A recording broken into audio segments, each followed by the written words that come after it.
if I was to ring your friend and ask them who you're the go-to person for, what do you always bring up in conversation? What are you known for? What would they ring you for advice on? What would they say? Oh, he's always talking about this. There'll be a common theme there if I ask all your friends that question. If I said, if you don't need money, if I gave you 10 million or 100 million on Monday, what would be the first thing you would do? And there'd be a close correlation there. Simply going through your camera roll on your phone over all the years, there'll be a common theme of what you choose to take photos of, what inspires you. It might be football, it might be mountains, animals, but there'll be a common theme there. And if you can start piecing together those clues, you can start to formalize what you're here to do.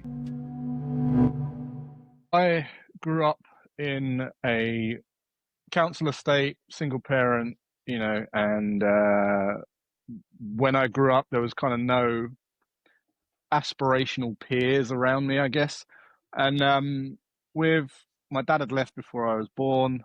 My mum was kind of working jobs to make ends meet, and my earliest memories were kind of the electricity running out and bailiffs knocking on the door to pay the bills, and I guess even when she was trying to make ends meet and getting these various jobs elsewhere, I was looked at like my babysitter was like this guy called Joey Pyle, who was him and his wife, and he's like one of the most renowned gangsters in the underground of London. And I would spend my day in this house at 4 years old, 3 years old, just like with people coming and going and smashing plates and angry people. And I guess my earliest memories were just it created this massive perceived void of like security. I had no security, lack of security, and when I became a little bit, when I got older, there was a time when I was 13 years old. So when I was 13, we lived on this estate called Hatfield Mead. And every Friday, kind of all the mothers meeting at the bottom of the steps of our block, and they used to moan about them. There was like a general negative view on money, rich people, bosses, things like that. It was kind of like that. And the reason I picked up on that is because every 7:30, this guy called Roy used to come down, and he used to take everyone's money and go and do a syndicate lottery. And then for the next 10 minutes, everyone's face would light up about how amazing their life would be if they won the money. And I just remember thinking, you've just been moaning about money. Is it bad or is it good or is it evil? Because I didn't know what money was really. And I picked up on that. And then that year, coincidentally, I wanted this BMX bike for my 14th birthday. And my mum and my stepdad, they said, "Oh, we can't afford it. If you raise half the money, we'll give you the other half towards it." And I was like, "Yeah, that's a deal." I didn't know how to make money, but we had these greens, around the blocks where people would park their cars around, and I thought I'll wash some cars. So I spent all day washing this car, got paid, and then that night, my friend said, "I'll give you help tomorrow." And I gave everything I'd earned that day to my stepdad to go to the shop and get another bucket and a sponge. And then the next day, we washed 4 cars. And then within 4 weeks, I had 4 friends washing up to 16 cars in a day. And I wasn't doing any of the washing. I was just knocking on the doors and booking in the next wash and collecting the money. And I thought, this is amazing. It felt like I'd discovered fire, because I thought, if you use money like this, you still get what you want, but you do less of the things that you don't like, and and it's great. It's amazing. And you can do more of the things that you do enjoy. So I thought, this must be why they're unhappy with money. They can't be using it the right way. And I really had that light bulb moment at like 14 years old, and it just stuck with me. But ultimately, I've had this. They say that your values are shaped by the time you're 7. And whatever you perceive to be missing most in your childhood, you value most as an adult. And for me, that was security. So whether it was money or not money, I just wanted security. So naturally, I've been guided into life by navigating my way through what can provide me the most security, and obviously money is a big part of that. So I took that, and I took the lessons from the car wash, and I took the lessons from the people around the estate, and I took that into the world, and I guess from then on, I just become fascinated with how I could use money to do more of the things that I love, but still get what I want, and delegate and automate all the things that aren't inspiring to me, and then make every penny kind of give me more security. And that's kind of where I am today, and I still do that today. So in a nutshell, that was kind of what shaped where I am today, I guess. And how did you first become aware of investing and step into that world? What did that look like? Yeah. So when I was in school, when I was doing my around GCSE time, this teacher, Mr. Shilato, he stood me up after we did these SATs or whatever it was, these kind of mock exams, and I thought I'd done really well, and he basically showed me up in the middle of it. He made us stand up and he said, "Look, you need to buck your ideas up, basically." And it was like one of those really embarrassing moments where I wanted the world to just swallow me up. Um, but I went to the library, and we were just in on the cusp of when like Microsoft came out. So we had Word and Excel in our library in school. And I just thought, I'm going to go there every lunchtime and kind of learn and get my act together. And anyway, I gravitated towards Excel and putting numbers into Excel and projections and charts and graphs. I played around with it, and then I became fascinated with Excel from what I learned in the lunchtime spent in there at school. And then when I left school, Microsoft Money came out, and it was basically like a glamorized version of a spreadsheet with charts and nice things, and you could put your income into it and stuff.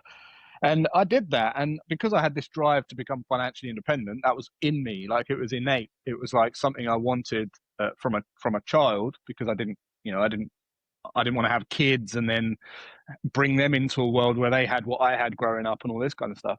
Um, so I kept talking about this idea of becoming financially independent, and I became fascinated that I could replace my actual income at my job if I saved X amount of money for X amount of years, X amount return, and basically just became obsessed with this kind of journey of income replacement through various components, like increasing my savings, increasing my returns, controlling my lifestyle costs and all this kind of stuff. And I was doing that, and until when I was 22, we found out I was going to have a baby, and it just put a rocket up my backside. It was like my life flashed before my eyes. I was like, "Oh, I've failed. I've failed as a dad. I'm nowhere near ready to where I wanted to be. He's going to have a terrible, not a terrible upbringing, but he's not going to have the security that I wanted him to have, and I'm Are just you doing are what you I had." working at this point, or Yeah. I was working out of school. I was right? electrician. I trained as an electrician, trying to become a fire brigade fireman on the side, and I was too young to be a fireman, so I trained as an electrician until I could get into the fire brigade. Um, so switched on with money, and then when my son came along, I was like, right, how can I really accelerate this thing? So I started with savings, then I started accelerating my savings, then I started with index funds and ETFs, and then I went into stocks, and I've done everything, real estate investment trusts, small cap, medium cap stocks, then into trading, so the whole shebang. And what could you give us a little bit of a breakdown? So you mentioned some terms there. Like we talk about finances a little bit on this podcast, but most people I'd imagine is fairly novices when it comes to Yeah, what is an ETF, etc. yeah. So basically the stock market, right? So I started looking at saving my money, right? And then the thing with saving your money, first thing I heard was save 10% of your income, right? So I started doing that, and then I did the math really quickly, and I thought, well, if I save 10% of my income, after 10 years, I'll have 1 year's income. And then if I do it for 40 years in my whole life, I'll have 4 years income saved. And I thought, well, that's not a whole strategy. That's Yeah. a partial strategy, because I heard people promoting that and no one was questioning it. And I thought, well, when I'm work for 40 years and then I'll have 4 years income saved, that's not going to be the full picture, is it?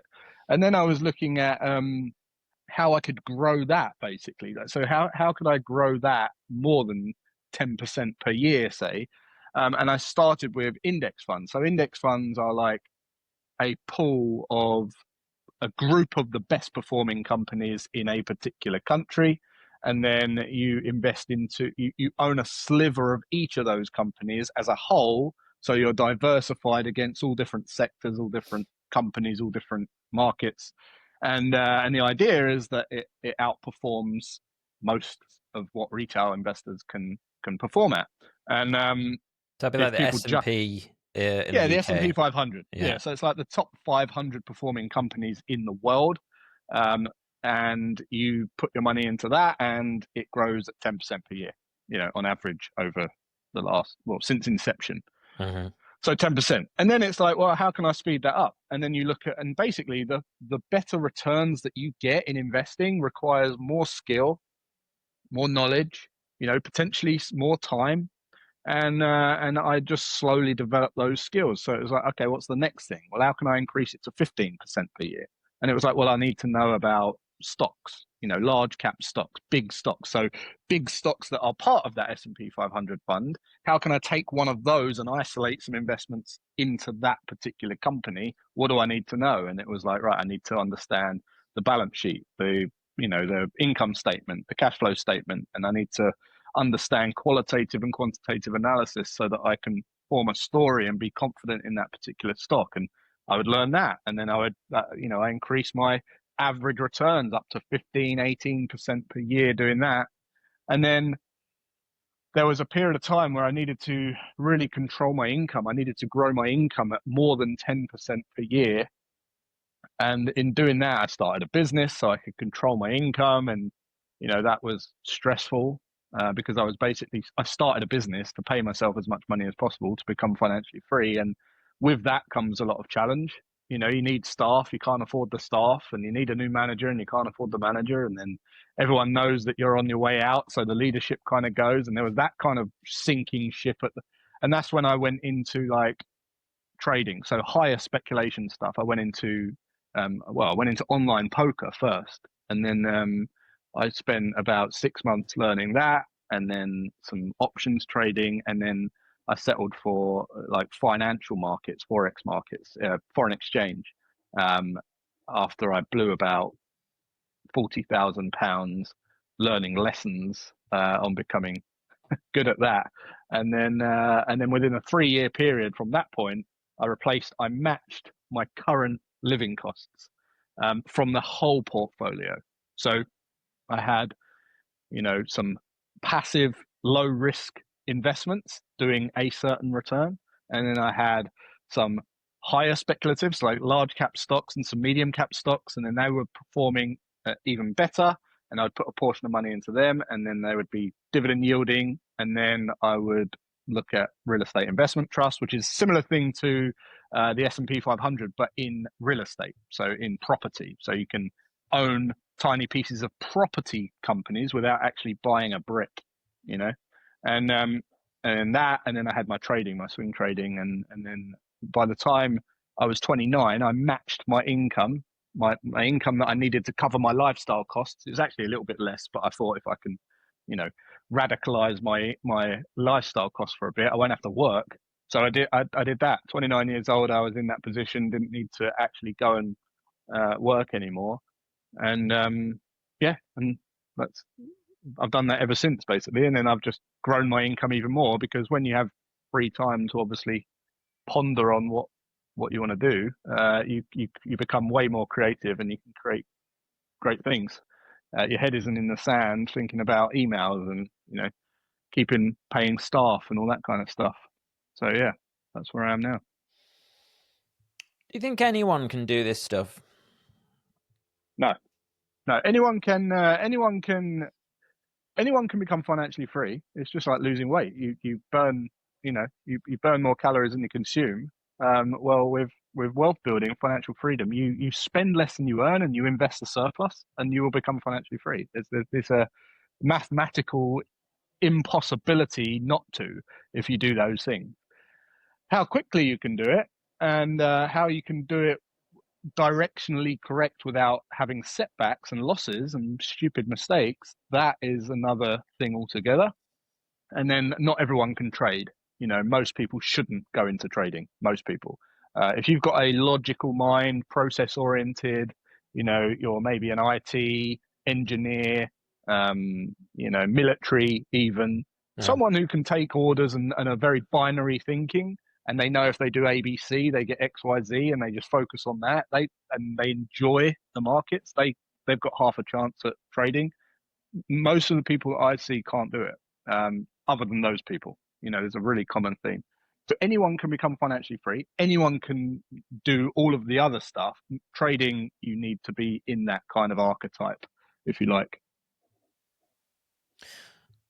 And so you do, I mean, you've got lots of content on YouTube, lots of subscribers, etc., a book, and a course that you run, and you say that most people can't do it. So what are the things that you're teaching those people on that course, and what type of people are they?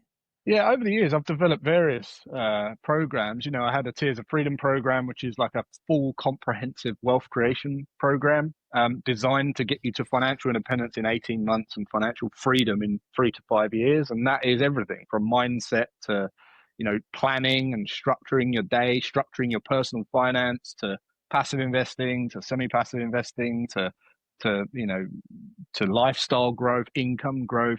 And that's a really comprehensive process. And anyone can do that, right? Anyone can do that.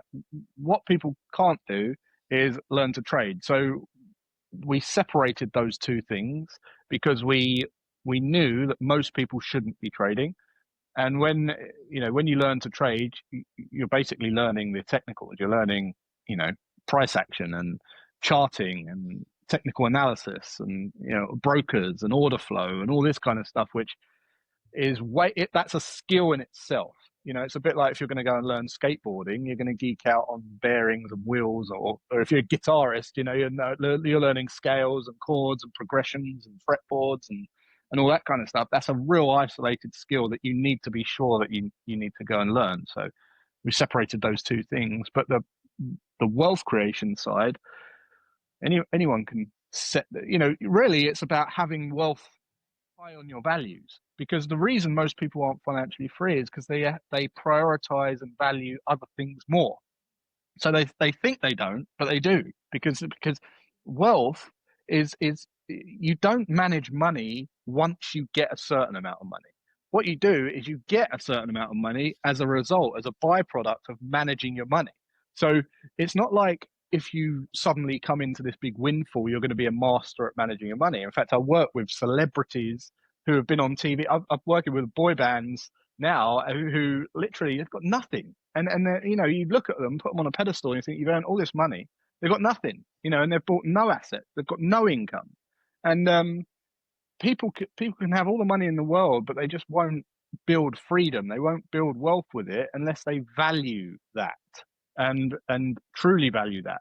So really, what it's about is educating people on how to prioritize that, how to shift that up on your values by helping them see by doing that will give you more of what you know you value, you know, and really linking the two of those things. And once people get that, then it becomes easy. And also once they've got certainty, so I'm a certainty guy. I don't just go, oh, let's become financially free. I have numbers, I have projections, I have a date. You know, I can work out what day you'll become financially free if you do this. And that gives a lot of certainty to people because it's such a taboo. There's so much BS out there as well. You know, it's kind of pie in the sky. But I don't do things like that. I don't know if it's because of, you know, maybe I'm ADHD or something, but I just needed tools. I needed barriers. I needed like a start point and an end point, and that's how I've always done everything. There's certainty in all the numbers. It's not, oh, you know, do this and you'll earn 7 figures. I reverse engineer the 7 figures, so it's definite. And then if you do this, you'll get 7 figures. So yeah, that's how I do it anyway. You're kind of known as the sort of investing guy. So if you look at YouTube, but it seems to me, like you say, there's this split, and it's more of like a lifestyle design. Would that be fair to say? Yeah, look, no, people say they want like to be rich, but really they just want to be free. So, you know, they don't want to do any of it. They just want a free life where they can wake up and choose what they do every day and go where they want every day and have enough money to allow them to do whatever it is they want every day. And that's people overcomplicate that. And the reason they overcomplicate it is because usually they're in a position where they're looking at financial freedom as a way to escape the situation that they're in. But the elephant in the room is you haven't built a situation that you you want to be in. You shouldn't want to escape your life. If you want to escape, you've something's gone wrong, and it's usually because you've taken opinions, or you've subordinated to social pressures or idealisms that have just sent you off track, or you're trying to please and appease mum and dad, or to impress some ex or some old boss, and every decision that you've made has been based on someone else's thoughts a little bit as well as yours, and now you're way off track. And the key, like my book's called Always Free, it's about being free in mind, movement, and money. So when people say they want to be free, the problem is they don't know who they are or where they want to go in the first place. So if I gave them £100 million, they would probably be lost, and they wouldn't know what they're going to do, because they've never taken the time to figure out who they are, what's important to them, what they actually want to do with their life. Um, if they did that first and they knew who they were intrinsically, then they could start thinking about how could I make my job or my vocation or my income an extension of who I am, so that whatever I do doesn't feel like work.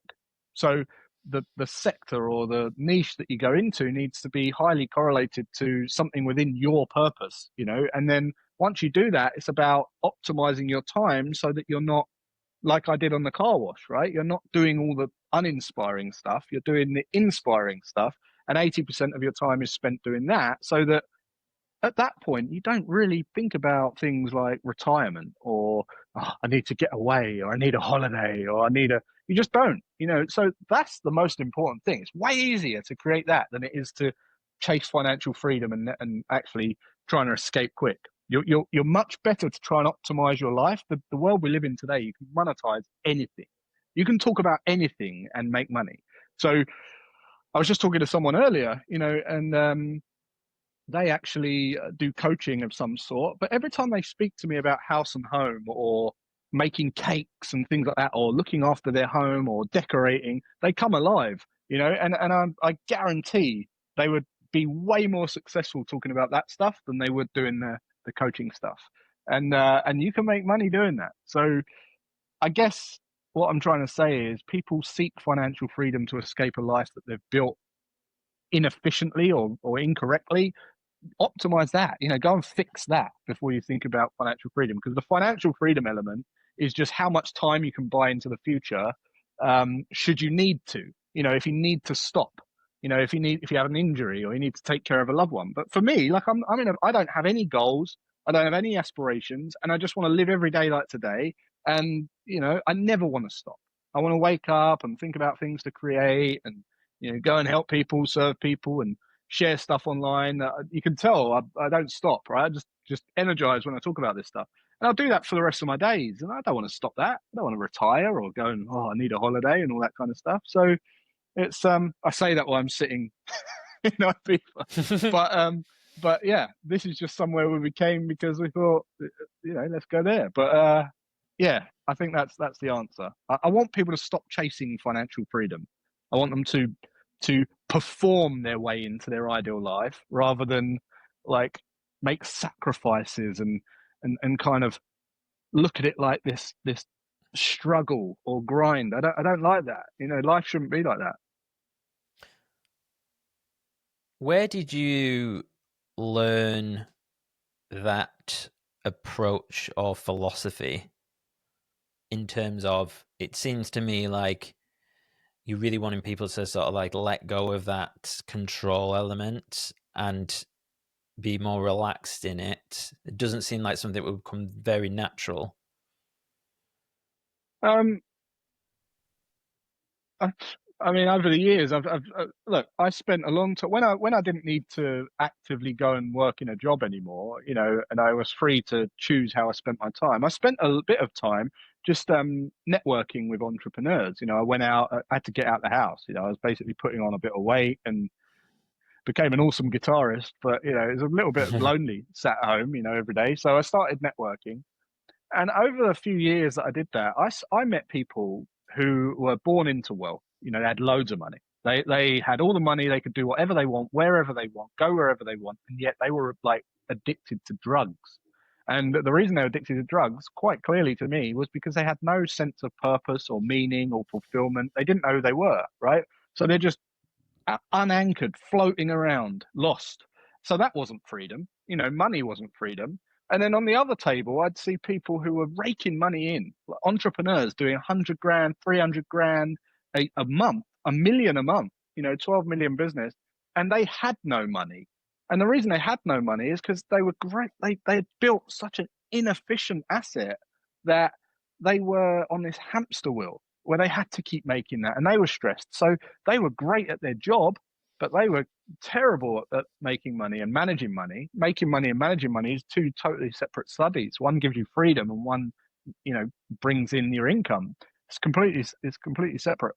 And then finally, I'd meet people who are very spiritual, really happy in their own skin, love their job, but their job wasn't, it wasn't that rewarding. It wasn't. They didn't pay very well, and then they weren't free because they had these kind of midlife crises. They weren't having the experiential freedom that they wanted because they were limited that way. So freedom to me wasn't about just being mentally free. It wasn't about just money, and it wasn't just about your laptop lifestyle or mobility or being able to, control things and be a great entrepreneur. It wasn't about that. It was about having all of it. And that to me is why I wrote Always Free, because you can actually take each three of those things, you can target and almost analyze where you're at in each of those now by asking some questions. And then there's strategies to tangibly grow each of those and enhance each of those until the overall feeling of freedom increases. So Always Free, the feeling. And I wanted to make that tangible. And the way that you make that tangible is you focus on enhancing each of those freedoms. Lockdown was a great example when everyone just got locked inside their house. And arguably, we were less free, but everyone felt freer. And the reason they felt freer is because, one, they had this mindset shift that they could do what they do now to make the money they make now from anywhere in the world, even though it's just their house. But they had this, it was like a mindset shift that, wow, I don't need to go to an office anymore. And the more mobile you feel, the more free you feel. So mobility freedom. And then, you could prioritize your day in order and what you wanted to do first. And then no one was looking over your shoulder, and people felt freer because of that. And then they rationalized their living costs because there was no keeping up with the Joneses. You couldn't even go out and show off your second car, your handbag or whatever. So people became really aware of what it was they needed to be happy. And it was a lot less, and that was a real taste for what freedom actually is, believe it or not. And that's a prime example of, it's not just about money, and it's not just about, running an amazing business that looks amazing on the outside, or it's not just about having a strong mindset. It's actually a series of things that makes you feel freer, and it's a lot closer within reach than people overcomplicate and make out. Mm. I think a big garden was useful in COVID. A big garden was useful, one thing, yes. Of course. One thing I wish I had. Right, of course, yeah, of course, yeah. Because you'd see my dad or whatever, and they're just loving life. I mean, actually, I had a struggling business in hospitality at the time. It was, I had a business in hospitality that was shut down because of COVID, and then I got a part-time job selling insurance to try and make ends meet. Guess what I was selling? I was cold calling hospitality businesses, selling them insurance. Right. And they go, "Mate, I'm closed." And I go, "Yeah, I know. I've got a hospitality business too." It was like the cruelest fucking thing. But I'm with you. It definitely was. I think, I guess a paradigm shift, wasn't it, into like how differently we can operate, and many people started podcasts and stuff as a result. There's a huge boom, wasn't there? Yeah, for sure. I think, but yeah, it just opened people's eyes to what really mattered, I think, and it was a breathing space to reevaluate what was important to you. And I think if we just make more of a conscious effort to do that regularly, have a COVID effect or a lockdown effect. I think that's a good thing to practice. Do that regularly, because you find yourself slipping away. I always think about when you were 7 years old. You was probably out on your bike or on your skateboard or having an ice cream with your friends or whatever it was, right? And you had all the freedom in the world. You didn't see it back then, of course, because when your parents used to say, "All right, come in now, you've got to have a shower, go to bed, ready for school," whatever, you used to think, when I'm an adult, I'm going to be, no one's going to tell me what to do. I'm going to be freer than ever. And then as you watch adults become adults, they get less free, and they move further and further away from that 7-year-old child who had the inspiration, innocence, who knew, they had this intrinsic being. And there was a time when in 2012, we went to Disney, and as we went to the ticket barrier, this old guy who worked at Disney, must have been like 80 years old, he stamped our ticket and he went, "Go and be a kid again." And I remember looking at everyone run through the gates, everyone big smiles on their face. And I just remember thinking, that's all people want. They just want to be 7. They just want to be back to that freedom that they already had, and they've just built a life that doesn't give them what they already had. And it's just, it's like, what an eye opener. We build these lives based on what we think or what we are told to do. And what we're not doing is taking advice from people and aligning it with who we truly are and what we want in life.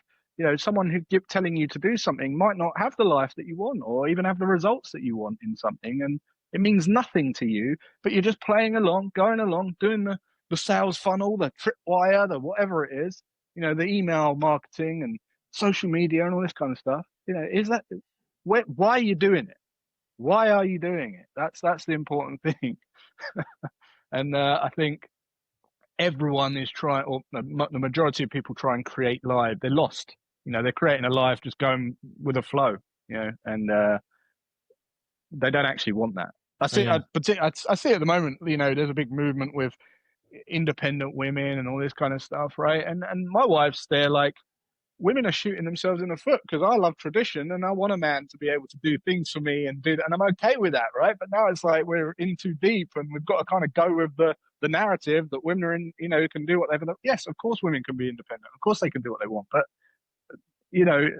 sometimes you realize that you're doing something for the sake of doing it, rather than actually understanding what's important to you and being true to that. And I think that's what you see in the world everywhere. Yeah, I think there's a blog post somewhere, and it's like, what do you want to want? And it's what like, do you want to want? Yeah, like really figuring out exactly what you're talking about. Where when you start to break it down, you're like, yeah, why am I doing this? Oh, because I want money. Why? Because I want freedom. Okay, what does that look like? And then,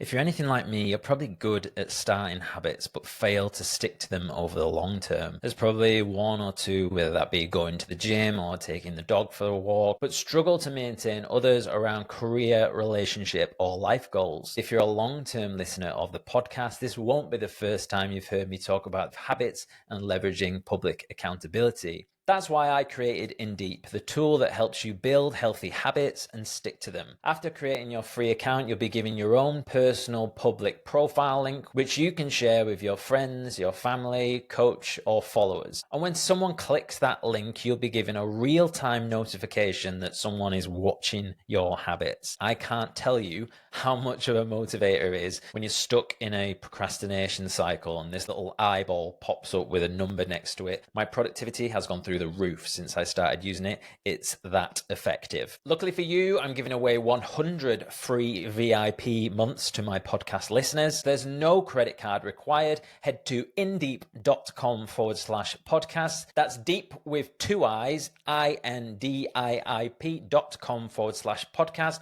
or follow the links in the episode description below. Let's start crushing our habits today. Why do you think, especially in the UK, or I mean, I presume you speak to clients around the world, so I wonder your perspective on this. What about different societies and that relationship to money? Where does that come from, this kind of unease, dis-ease, angst very strange relationship with money.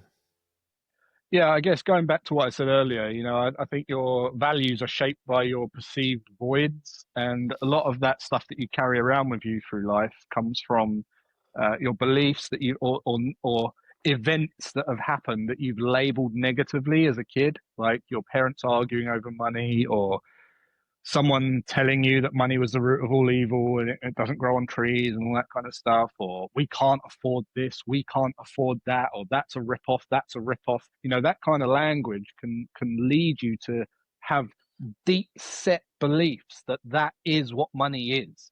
When in actual fact, money is the fairest game in town. It was literally created for fairness, and it's one of the fairest things in the world. And I try to explain to people that, back in the day before money was invented, if I there would be naturally people learning things to serve other people to pull their weight in the community. And if I had tore my shirt, I could say to someone, "Oh, look, you've spent years learning how to sew up shirts. Can you sew my shirt up?" And then I can say, and then they might say to me, "Oh yeah, you know, I'll do that for you because you spent 10 years learning open heart surgery. So when my mum has a needs heart surgery, you can do that." And you kind of get to this point where it's not quite a fairness. Sewing up a shirt and performing open heart surgery isn't quite a fair exchange, and there's always going to be people who want to work harder than others and provide more value than others. So you have to have a way of gauging that in fairness. And that's where money came in. It was like, right, this is the fairness measurement, and you can have as much of it as you like. You just have to provide value to each other. And that was it. I think it's much easier to ignore that and think, oh, money's bad. Money's rich people are greedy and all that kind of stuff. But in actual fact, the richest people in the world have served millions and millions of people, and you can't show me a billionaire who hasn't served millions of people.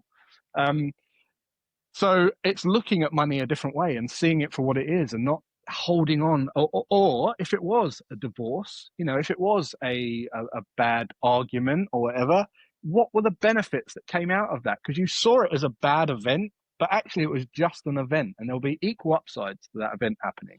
So, did you get 2 Christmases, 2 birthdays? Did you get like 2 holidays a year with each parent? Or, did they meet partners who now you've got 2 mums and 2 dads and, all that kind of stuff. So you can start seeing the benefits, and if you keep looking for those benefits, you'll see how that's all the benefits that you've had in your life as a result of that event taking place, the lessons learned, the money that was saved as a result of being more careful, being more cautious. There's tons and tons of lessons there. You just have to dig and find them until that event that you labeled negatively is now just an event.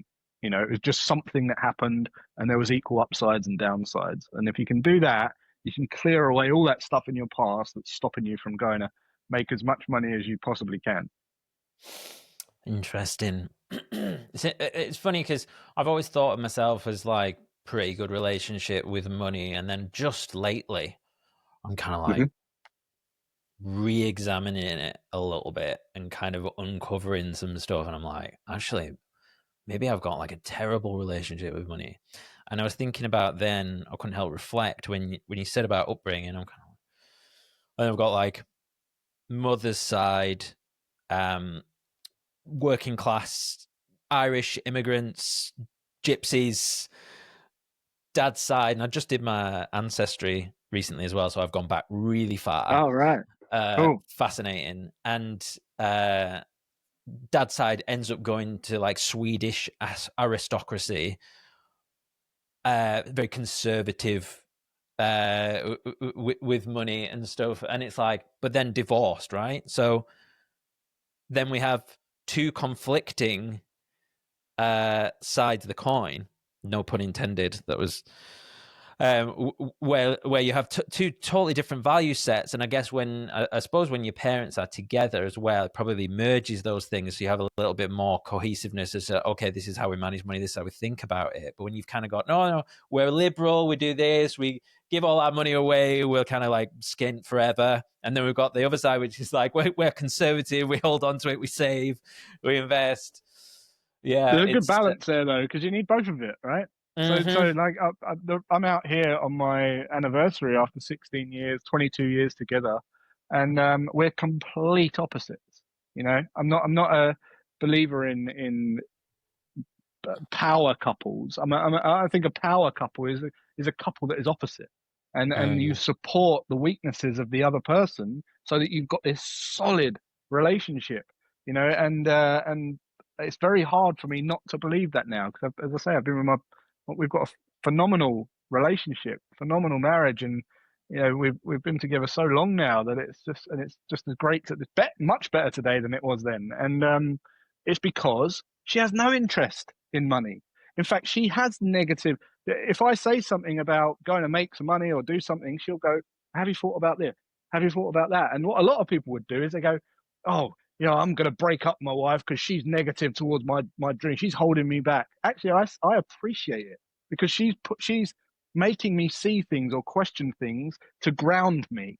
You know, when I get a little bit excited about something, and at the same time, if I'm having if I've had times in life, she'll pull me up. She'll be like, "No, no, you're not as bad as you're making out. You know, you're great. You'll be all right."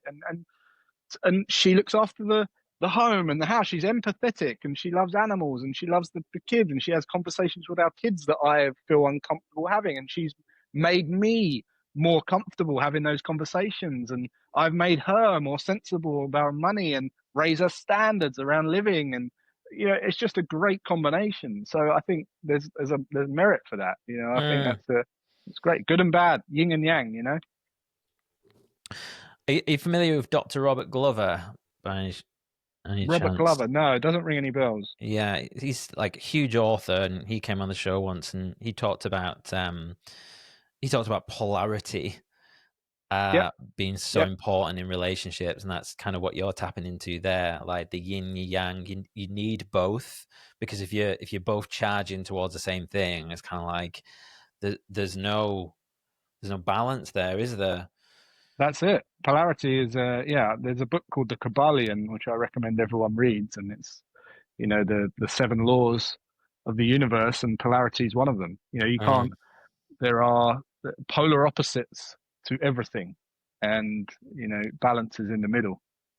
So important. Yeah. Do you think you're motivated by money still? Um, I don't think I was ever motivated by money, but what I was motivated to do is create security, and money is a big player in that because the more of it I purely see money as time. So I don't see time as money because everyone used to say time is money. I think that's a big trap you can fall into. If you think time's money, you're going to be very frustrated because there's only a certain amount of hours in the day, right? So you charge £45 an hour, well, you're going to be burned out pretty quick trying to acclimatize to the lifestyle you want and make that money every day, and you'll be trapped.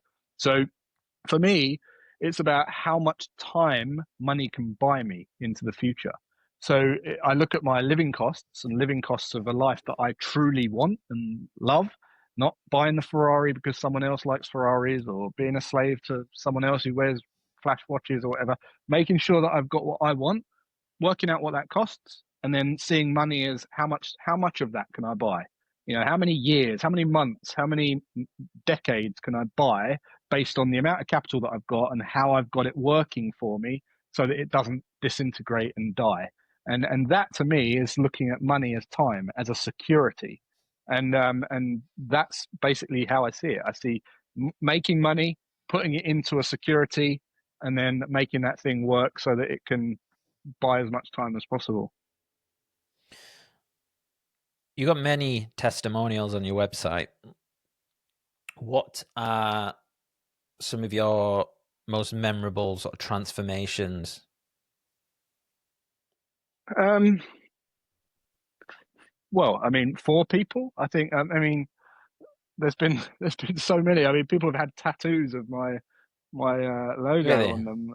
Yeah, yeah. So I think transformations, people just people just stepping into their own life of what you know, that is the biggest transformation for me, because once they understand that they can live a life that's important to them, they let go of all of the ego, the pressures. You literally see a weight come off their shoulders. Um, What does that look like practically? Can you give me an example of what situation they're in, and then how they're able to sort of break free Oh, I mean, spiritually? it can literally, I mean, it can simply be, so a couple of things. It could literally be as basic level as um, going through your expenses, you know, and looking at what you're spending because you think you should or isn't really valuable to you, you know, or just, you know, say, coming from a place where you say, "Oh, I can't afford to invest or save," and you go through your expenses and you find 10% saving there that you can actually start putting into investments and start building wealth. You know, there's that side of things, and then there's the side of them figuring out who they are, and that just can come as simply as, you know, asking, like, if I was to ring your friend and ask them who you're the go-to person for. Like, what are you the go-to person for? What do you always bring up in conversation? What are you known for? You know, what would they ring you for advice on? What would they, what, if I spoke to them, what would they say? Oh, he's always talking about this, you know, and there'll be a common theme there if I ask all your friends that question. Um, if I said, if you don't need money, you know, if I gave you 10 million or 100 million on Monday, what would be the first thing you would do? That would, again, there'd be a close correlation there. Simply going through your camera roll on your phone over all the years, you know, take out all the selfies or whatever, but there'll be a common theme of what you choose to take photos of, what inspires you. It might be football, it might be the mountains, might be animals, might be the kids or whatever, but there'll be a common theme there. And if you can start piecing together those clues, you can start to formalize what you're here to do, you know, what you really are here to do. And when you know that and understand that, and then you can look at all the past events that are holding you back, things that you've labeled negatively, things that you've seen that have affected you negatively, and you can start dissolving all of that. You start becoming so much freer. You know, it's like one of them was like 20, you know, partner walked in, your partner cheating on you, right? And at that moment in time, it's the worst thing in the world that happened to you, right? And then you, after that event, you have a fear of going out, dating, you don't trust people. And then I bump into you 20 years later and I say, was that a bad thing that happened back then? Was it the worst thing in the world that happened back then? And you say, no, it's the absolute best thing that could have happened, right? Because if that didn't happen, I wouldn't have met this person, had these kids, and traveled this place and that place and had this life, right? So it was the same thing, but in your head, it went from the worst thing in the world to the best thing in the world. So imagine if you didn't take 20 years to see that lesson. Imagine if you just saw the lesson instantly. Imagine if you could see the good and the bad and the bad and the good instantly. You know, that's really empowerment for me. That's what true empowerment is. And I get there's a need to grieve and to experience loss and to have those emotions as lessons, but it 20 years is an inefficiency. And I think people feel such a sense of relief when they can see past events for what they were. It helps them, it stops whatever that was holding them back from going after what they truly want. And that's the key. You know, it's nothing to do with money, nothing to do with anything else really. It's just freedom in your mind. Mm. Yeah, that's fascinating. What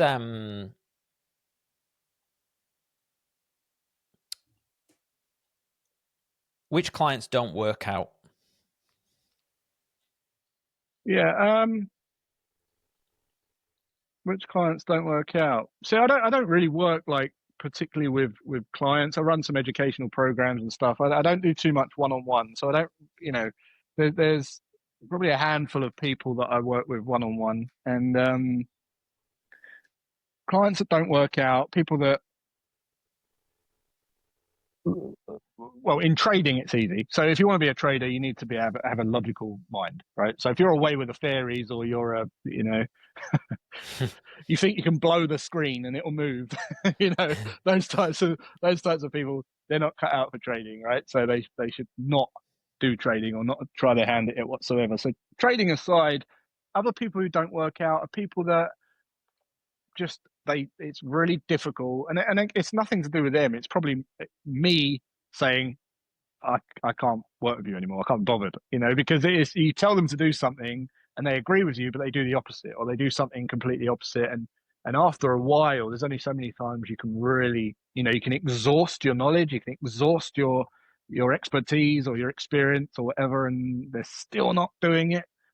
After that, you have to kind of say, well, I don't think I can help you, And there's a couple of people that have done that over the years, but Closed-mindedness, do you think? That's I probably think it one of it. is, Yeah. and if you really dig down, if I really went for it, I could probably help them, but I'm not willing to, I'm not willing to do that. I'm not willing to sacrifice my time to do that. So, yeah, I call them ask holes. They ask you something and you give them the answer and they do the opposite, and don't be an ask Yeah. hole. That's what I'd say. So I want to give you an example. Let's say someone's listening now and they're kind of like, they were thinking about some of the reflections that you offered us. They're like, Mary's always talking about painting. She loves to paint, but she works at Tesco's. She's got 2 kids. She's run off her feet. She feels trapped in this life. It's all right for you to say that, Mhm. like, how am I supposed to make a living doing painting? What are the sort of steps that someone in that situation can take? Yeah, I mean, be clear about. So, as I said at the beginning, most people don't know who they are or what they want. So, I think just take some time to figure out who you are and what is important to you. What would you love to do every day? I know people ask this question, right? And they just kind of think about it and they think, oh, I can't really think about it. I don't know. I don't know what I would do. Yeah. But you can't just do it once. I have thinking time in my calendar every day. The first thing I do is get up in the morning and just sit for an hour thinking about stuff. And I don't think, maybe it's because I grew up in the 80s, 90s where we were bored as fuck, mate. We'd sit in my room all day and I would have to just be bored, and there's a lot to be said for that, because thinking and being bored and pondering on stuff is so important. And I don't think we get enough time to do that these days. So, what do you truly want? Oh, I don't know. Yeah, I don't know. And then you just go back, social media, and it's like, no, spend an hour, spend an hour a day, spend half hour a day, spend 20 minutes a day, whatever it is, just thinking on that question, and you will find the answers. You will really find the answers. Ask your friends what they think you are the person for, and if you do that, you'll feel this energy, because you'll get excited, you'll get inspired that you've tapped into something that was already inside you, but it feels like, yeah, I could, that's who I am. And once you start getting that, you can start looking around the environment for people who are making money doing that, or making money speaking about that, or building a life around that. And then you start asking different questions. You start seeing different things in the environment, instead of, why is this happening to me? You start looking for where you can see it in the world, and it's a completely different perspective. You see things that you didn't see before, and you'll meet people and you'll hear things and you'll have ideas that you didn't have before, because you're giving yourself permission to focus on you as a person. Give yourself more you time. That's probably the best advice that I could give. Proper you time, not sitting in a flipping sauna on your phone, or in a jacuzzi on your phone doing Instagram stories. Get rid of all of that and go and sit somewhere, and with a notepad. Sounds so simple, and it almost sounds alien today, especially if Mm. you've got younger viewers. But that is what will save your life potentially. I'm telling you. Yeah, stillness. Ryan Holiday wrote a book, Stillness is the Key, which is that sort of thing. Hmm. A few weeks ago, I remember I was just I was doing a solo podcast, and I was like, I want nothing. Yeah. You know, and I was like, do you know what I'm going to do? I'm going to stare at that wall for an hour, cross-legged. I'm just going to see what comes up. And it was like, do you know what? It was like one. Have you heard of High Rocks? Yeah. Yeah. Yeah, I do High Rocks. Oh, Everyone knows that. I listen to this. And I was like, that 60 minutes was probably as much as an endurance event than a High Rocks, like not moving at all and just fucking looking, eyes open, trippy. Like, if you've ever done an eyes open meditation, quite trippy. I haven't, but I've done like a silence Yeah. Have you done retreat. like Yeah. a like any of those retreats? I haven't done like a 10-day, but I did a 12-hour, which Nice. was, I mean, that was mad. Yeah. 12 Yeah. hours silent. It's crazy. And it is like fascinating to see what comes up. And yeah, I remember at the end of that, it was just kind of like, I want to help people.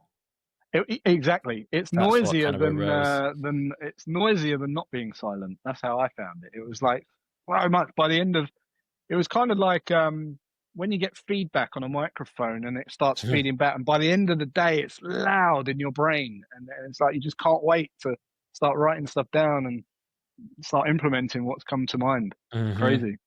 Yeah. Yeah, no, I'm a huge advocate for meditation and reflection. One of the things I wanted to ask you was your actual sales operation, funnel, flywheel, content system is pretty Hmm. impressive. There's a lot on there. There's a lot of Yep. output. Yep. How are you managing all that?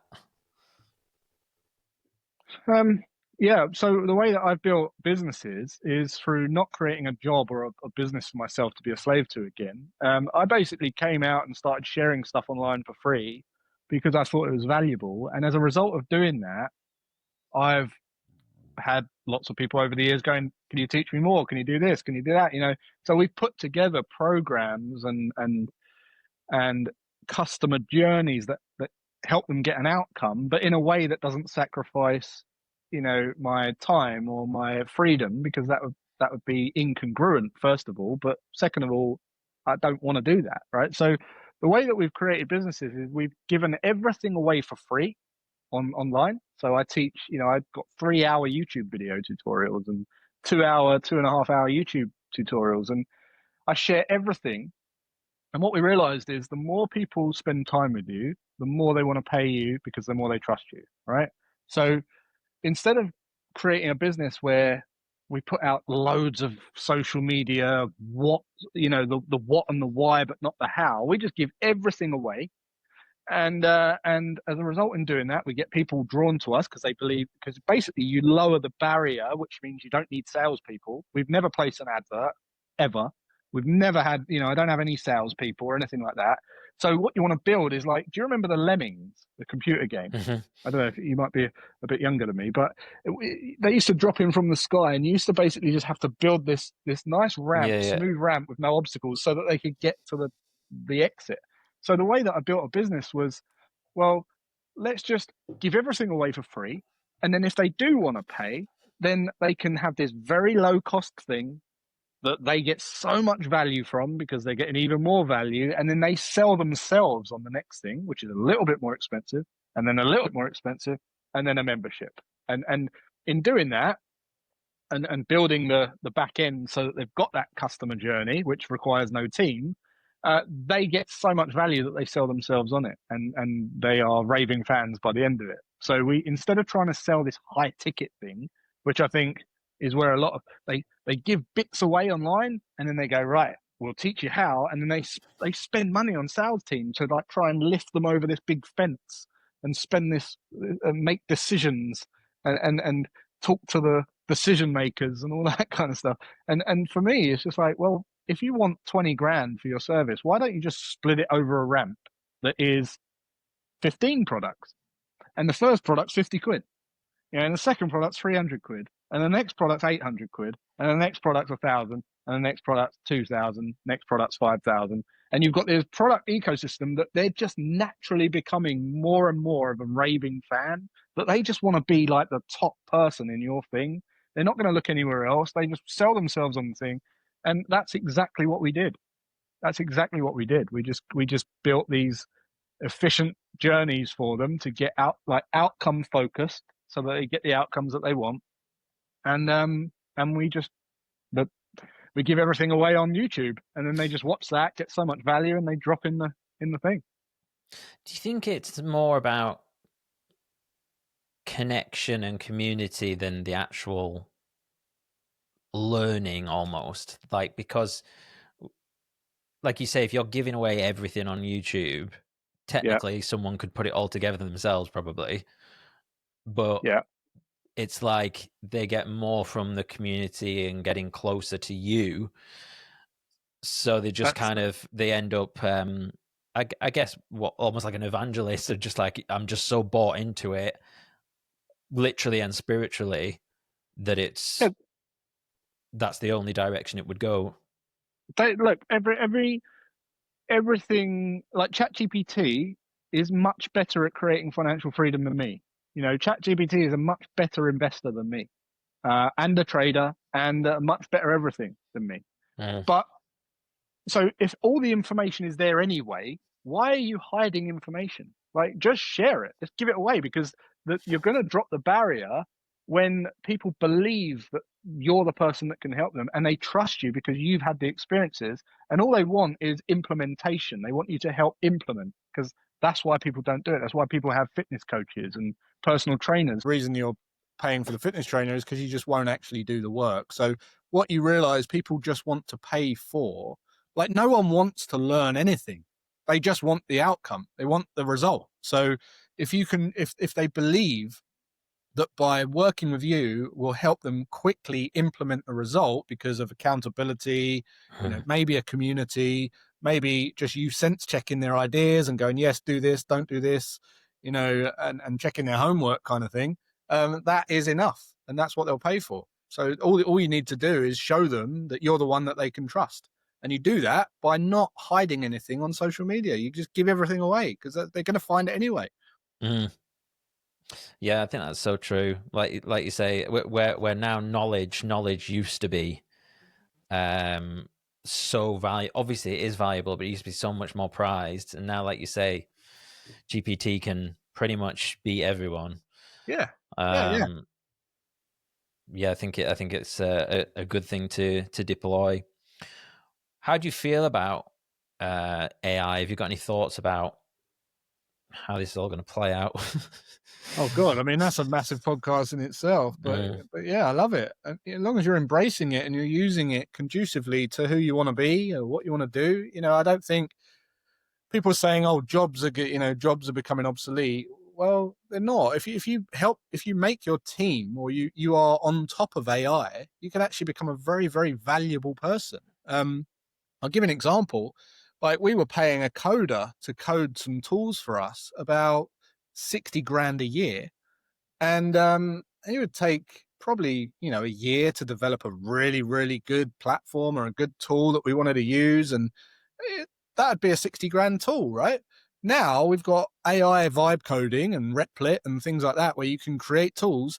But he doesn't work for us anymore. But what you could really do with is him basically building those things in Replit, because now you're just like cooking on gas. 100x, yeah. Right. But whereas I don't want to sit there and talk to Replit and do vibe coding all day, right? But he could do it, and he'd understand what it's doing, and he can almost, it's like gremlins, like multiply yourself, like, and you can scale really quickly if you adopt it. So every person, even social media, they say, oh, you don't need a video editor anymore. You can just do it yourself on AI. Well, I don't want to do that. I've still got to go and do. So I'm creating another job for myself, basically, by getting rid of that person. How about they learn how to do it, and then we can do more videos, and they can do more of my videos. And I think people just look at it a bit negatively, but it's actually incredible. It's phenomenal what you can do with it if you're using it the right way.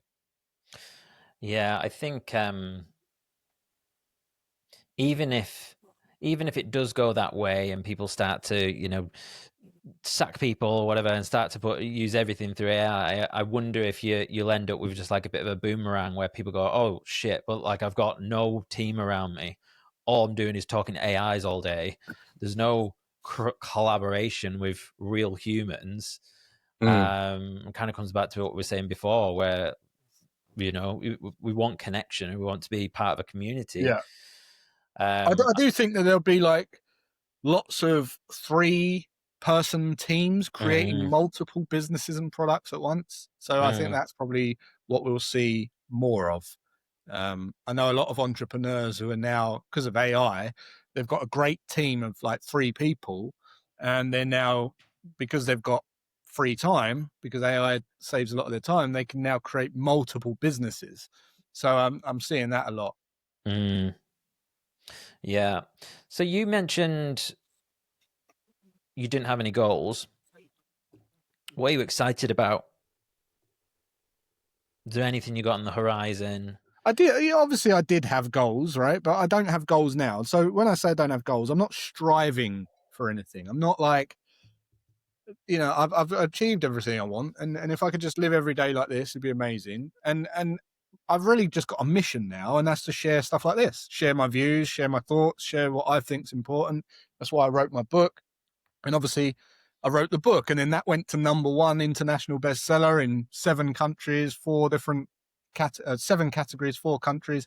And that was a milestone ticked off, but not because I was striving to do it. It was just as a result of launching a book, right? And now that book has I've just been invited to Necker Island with Richard Branson for a week next month. And that is a result. It's not because I'm striving to do it, but it's just a result of a natural progression of sharing my mission and being on this mission. So I'm excited for what the future will bring, but I'll just let it, I'll let it come.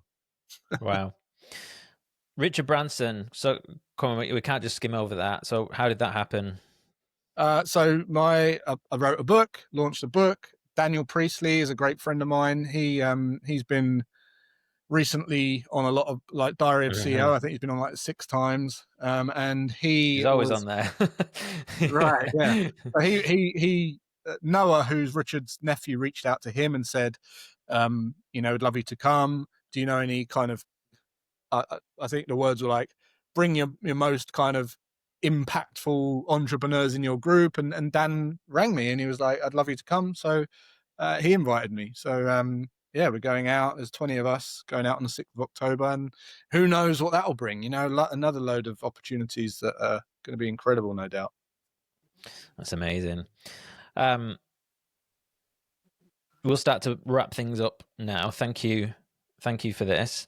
Oh, thanks for having me. Been great. If I could give you 60 seconds, a 60-second clip, let's say, to push out to everyone out there in the world who's looking for a better life, what would you tell them? I would say stop looking up to people. I would say everything's half true.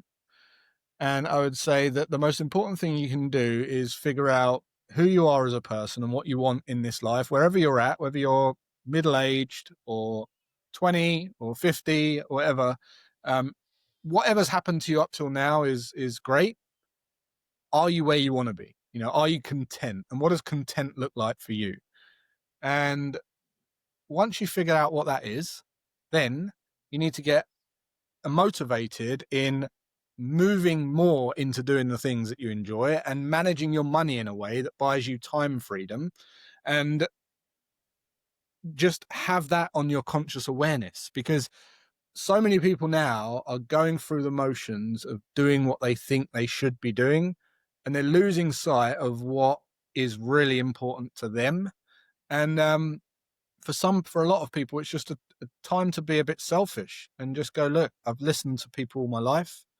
Now I'm going to stop listening and I'm going to flip and do what I want to do.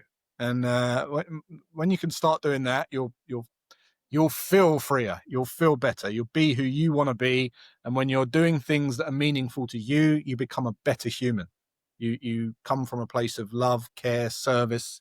You become more, calm, poised. You can see clearly. You become a person of reason, and you give out a completely different energy. So start consciously thinking about that. That's what I would say. Beautiful. And do you have any tips on finding the courage to do that? Courage, yeah. So a lot of people ask me this, actually, and I think you get courage and confidence through congruency. So imagine, like, the people that struggle and get imposter syndrome and have fears and doubts and all this kind of stuff, a lot of it is because they're not being themselves.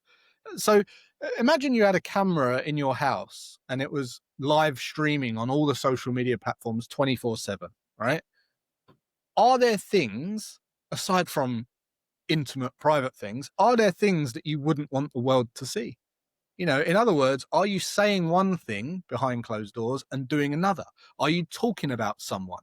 Are you talking about your staff in a horrible way? Are you not quite doing what you say you do online, right? And if the answer is no, I wouldn't feel comfortable, then there's a lack of congruency.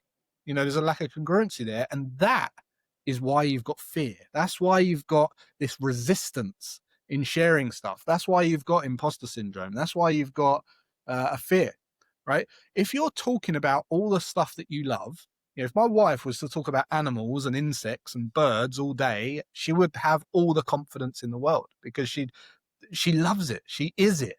She lives and breathes it. So you lose all the fear and you boost confidence, and you become more congruent, which means in turn you give out a different energy, and you just don't care because there's no one can tell me, like, no hater in a comment can tell me I'm stupid with money, or what.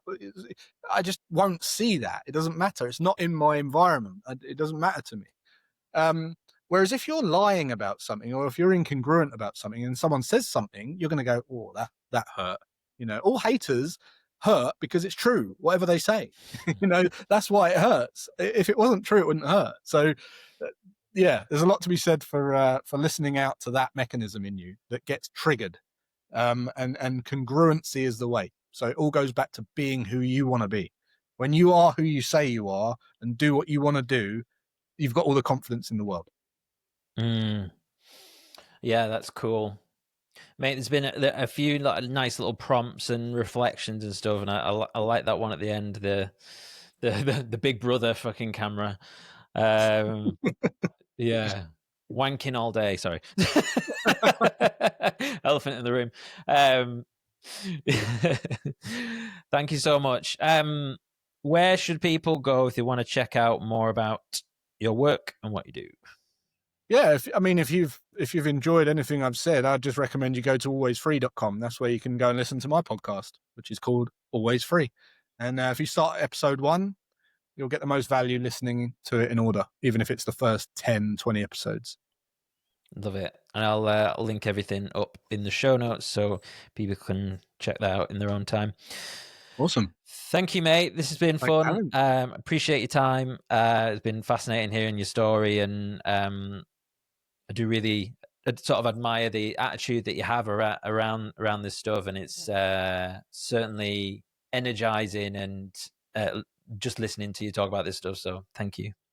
Thanks very much for having me. It's been a pleasure. Hey guys, it's me. Just a quick one before you get going. Thank you so much for making it all the way to the end. I really appreciate it. Don't forget, you can check out links to my guests via the episode description below. And a reminder to claim your free VIP pass month at Indiip. Go to indiip.com/podcast. That's indiip.com/podcast. If you're looking to improve your life and build habits, I really think you're going to love this tool. All links are in the episode description. Thanks for watching, and I'll look forward to seeing you in the next one.